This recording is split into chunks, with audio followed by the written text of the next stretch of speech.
Hello, fitness business nerds. What's up? Welcome to another episode of the Business of Unicorns podcast. I'm back with Mr. Ben Pickard. How are you, sir? I'm doing great. How about you? Yeah, how's the second half of your summer in Canada been? Great. This is my favorite time of year. Yeah. Cool in the morning, warm in the afternoon, cool in the evening. I just like fall. I don't know what the deal is. Yeah, I do too. Honestly, we're recording this, dear listeners, in the middle of September, and it's getting cool where we are, and it's my favorite time of year too. For me, because I'm in the Hudson Valley, it's all about I can do apple picking, and there's pumpkins and all kinds of fun shit to do, and so good. I'm glad. I know you all had a lot of fun this summer, so I'm glad you also enjoy the fall. What a treat! 100%. At some point, I aspire to learn how to bake an apple pie. Oh, great! I'm an awful baker. I don't like cooking when I can't constantly interact with it. And you got to make sure you get it right, put it in the oven, and hope it comes out good. That's just too much stress for me. Yeah. But I think at some point I'm just going to become the world's best at making homemade apple pie, and fall is the time to get those damn apples. Come on over, Ben. Honestly, I'll help you out. Fun fact, I don't know if people, we'll turn this into a culinary podcast at some point, but this last week I went to a party with some local friends and we had a little dinner around a lake that's nearby, and my job was to bring dessert, and I actually brought like an apple pie in a jar. Basically. So you basically make all the components of apple pie. You make a crust, you make a filling, you make like a whipped cream topping, but then you just layer it in like a little mason jar. So everyone gets their own little like mason jar of like layered apple pie. And it was delightful. For anyone who wants that, DM me. I'll send you the recipe. You're going to get our most DMs ever. Because seriously, everyone's like, what? Apple pie in a jar? Gym Owners is a good audience for... decadent desserts. Yeah, totally. Especially if you're trying to get those gains, I'll help you with the calories. Yeah. We're also recording this September 16th, and we have our Business of Unicorns retreat, which is around the corner. So it's too late to join us, dear listeners. If you're just listening to this now, it's probably the retreat's over. but the reason I'm bringing that up is because one of Ben's talks at the retreat we're doing is all about how to manage your money like rich people do. And there's a lot of great takeaways in his talk, and we're not going to replicate his whole presentation on today's podcast, but I wanted to bring up this topic because I think it's a thing that many people get wrong as small business owners. One of the things that brings people great personal net worth is owning something, right? Ownership and entrepreneurship is one of the most common ways. I think if you look at the top 1% of people in the world, the thing that puts them in the top 1%, even the top 10%, is probably ownership. They own something, businesses, real estate, etc. And so I think, the thing that I see people get wrong, especially gym owners, is they don't always prioritize translating cash flow into personal wealth. And I think there's a lot of reasons for that, which we can talk about if you want, Ben. But Ben's presentation is about developing systems that help people turn that cash flow into some net worth. And listen, we're not promising that gym owners are going to be top 1% of worldwide billionaires, but I think there's something to be said for having clear systems for how you extract value from the businesses that you own. And so, Ben, where do you want to start the conversation? Probably relationship with money. Yeah, because this is a polarizing topic, right? Mm-hmm. At least when I look at social media and online and whatever, it's like there's an overabundance of people standing in front of nice cars and talking about their fancy watches and whatever as ways to display wealth. Mm-hmm. And I've always found that absolutely revolting. Not just me. I'm not the kind of flashy show of thing. Yeah. Yeah, 100%. And I've always, for whatever reason, seemed to gravitate towards people who you couldn't tell the difference. Yeah. The Millionaire Next Door is a very good book. Yeah. Yeah, exactly. That type of idea. I saw a photo the other day of some famous person decked out in bling and fancy stuff and whatever at a basketball game. And then a few seats down was Jack Black wearing if you see what Jack Black wears, it's tie-dye t-shirts and baggy shorts. And looks like he's got homeless based on his facial hair and hair. And then the caption was what a $1 million net worth, which is the decked out dude. I don't know who it was. Yeah. And what a $50 million net worth looks like. Yeah. And I've always kind of gravitated toward the Jack Black side of things.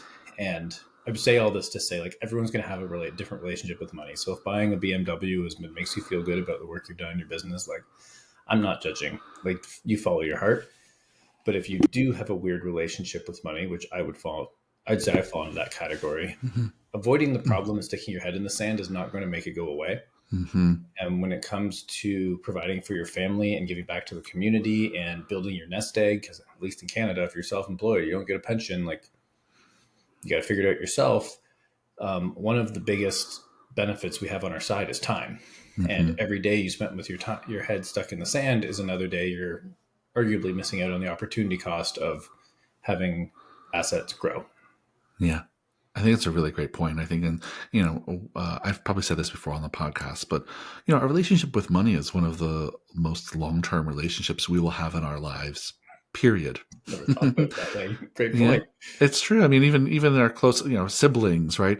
Our relationship with money will outlast our siblings if we do, right? Our parents, et cetera. And that relationship we have with money can be complicated for all kinds of reasons.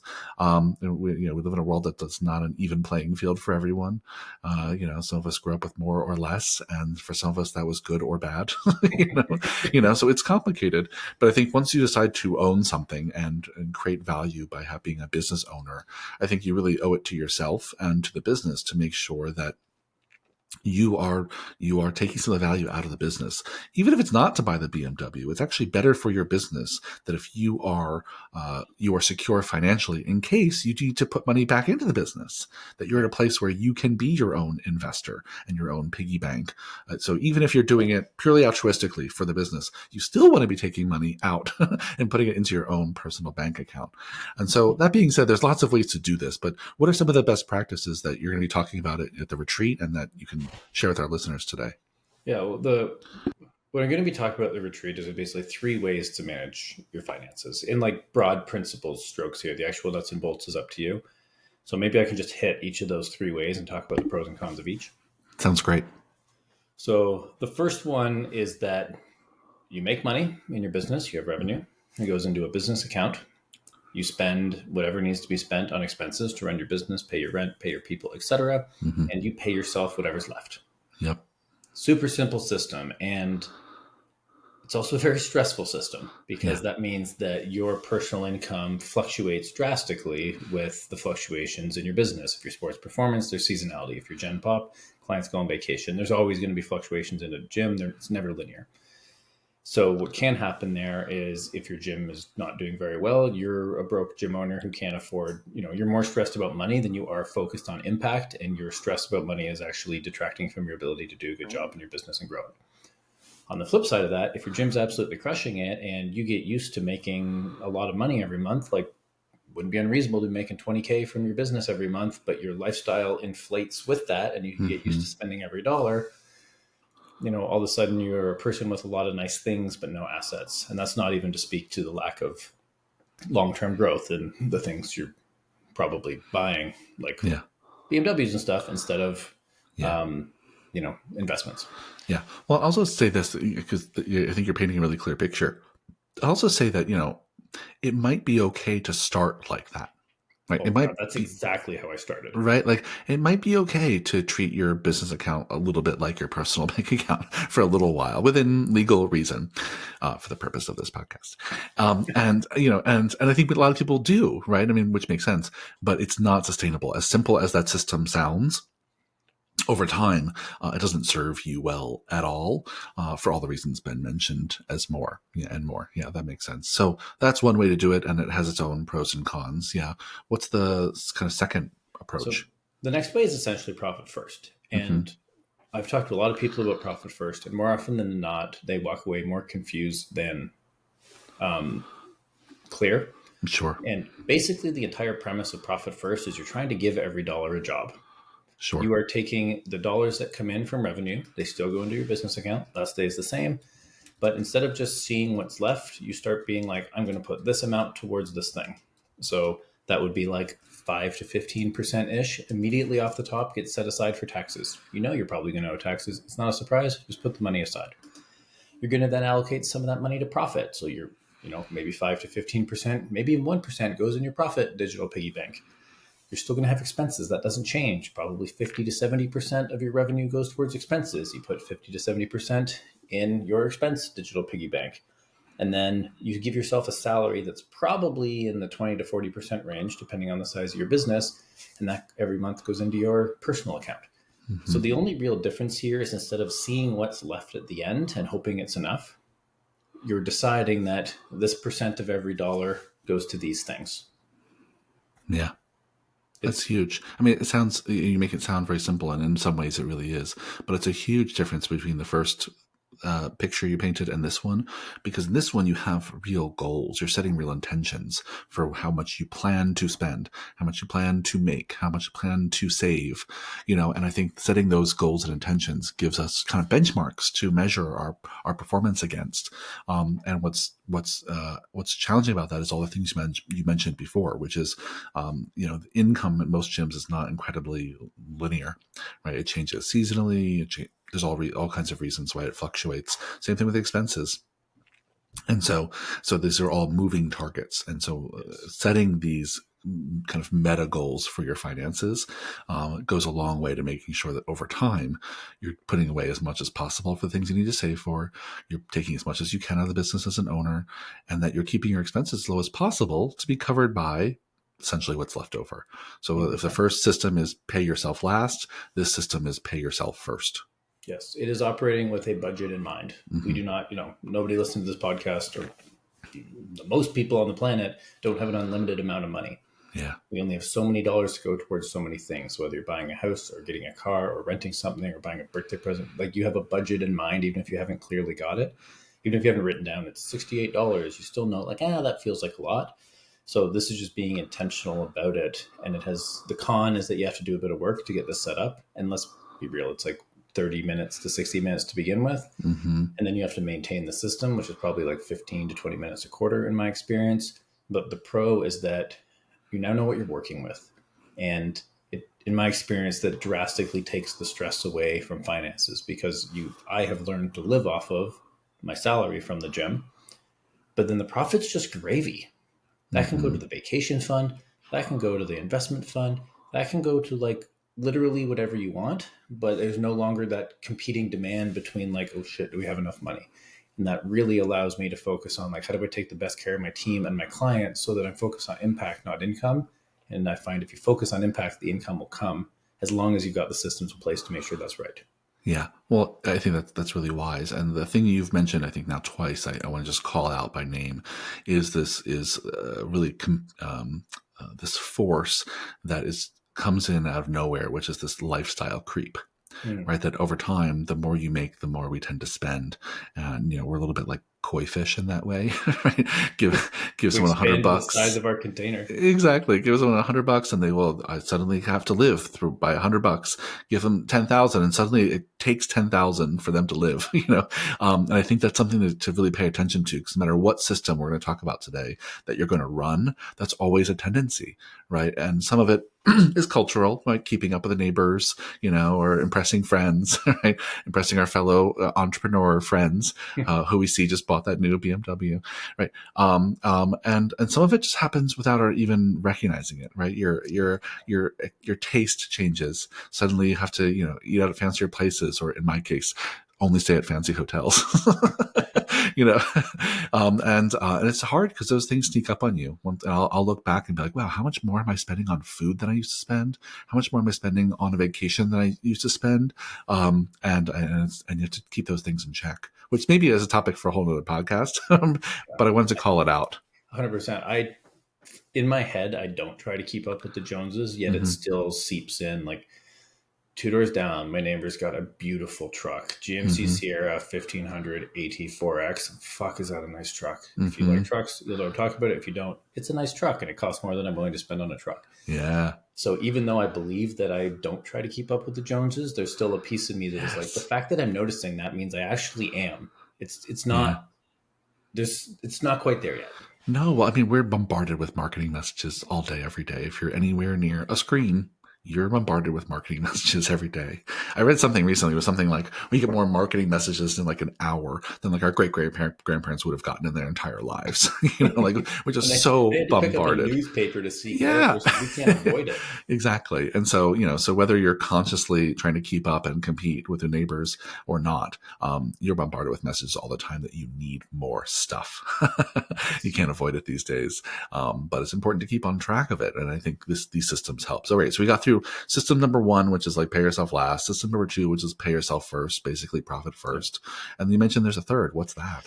So the system number three is the same as system number two, Mm-hmm. that you still divide the money into the same buckets I just laid out: tax, profit, expenses, personal, except now you're bucketing out your personal stuff. And this is where the talk I'm modeling this after talks about this becoming like the general wealth category. This is what the 5% of people do.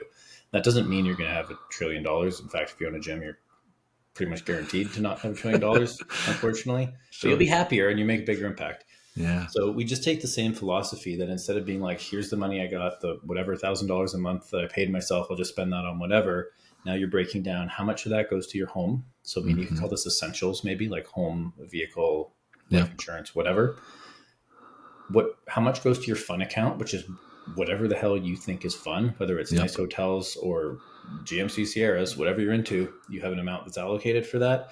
And then the third bucket would be investments, which would be your long-term wealth creation, so that you don't, if you live paycheck to paycheck, when you turn however old you want to retire, you're still going to need to work. This gives us freedom of time and freedom of money, which as entrepreneurs, I think is most exciting, because then we can only pursue purpose.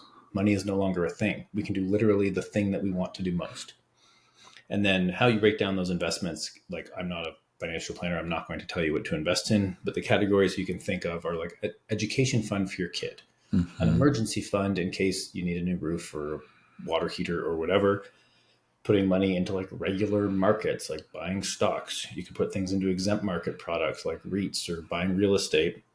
And you could also just have an account for like accumulating cash if there's an opportunity that comes up, which could be buying the gym in the next town over that's having a fire sale, or literally whatever.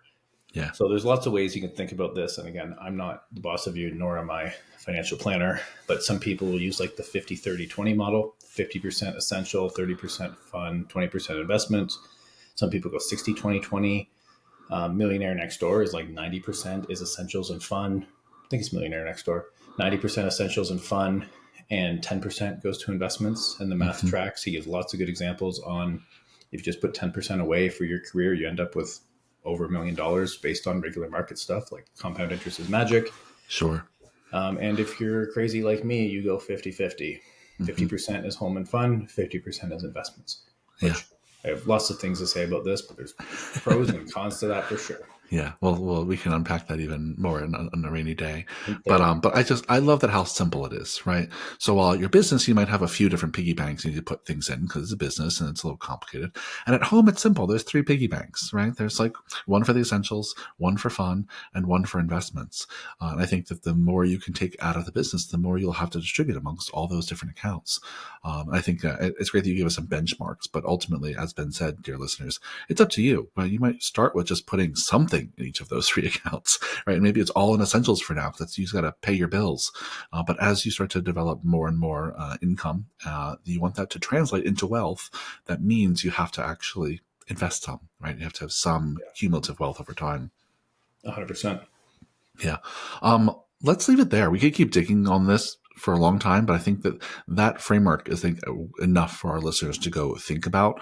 For people who are thinking about this and like, oh, that really makes sense, but it's a little overwhelming to think about changing up all my bank accounts at work, changing up my bank accounts at home. Where do they start, Ben?